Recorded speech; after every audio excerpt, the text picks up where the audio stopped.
15 men, all armed as the moon shining upon their bucklers and coats of mail did make evident, rushed out upon me with much violence. With their drawn swords made so many furious blows and thrust at me that if my better genius had not defended me, it had been impossible that I could have outlived that minute. But nothing at all dismayed, I drew my sword and struck the foremost of them such a blow upon the head that, had not been armed with a good cap of steel, certainly I should have received no more comfort from that man. Yet the weight of it was such that it made the Spaniard run reeling backwards 2 or 3 steps, and the blade, not able to sustain such a force, broke in many pieces, so that nothing but the hilt remained in my hand. Seeing the number of my enemies and the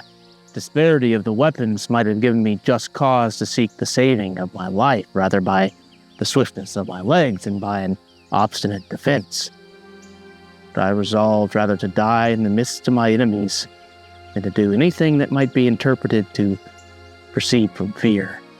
with which resolution I made good the place I stood in, and whenever any of them were too bold in coming near me, I entertained them with such rude welcomes that they had little encouragement to make a second return. I remained some time thus, beating down their swords and wounding many of them, and now dispensed my blows rather with fury than heart. But at length my enemies made a circuit,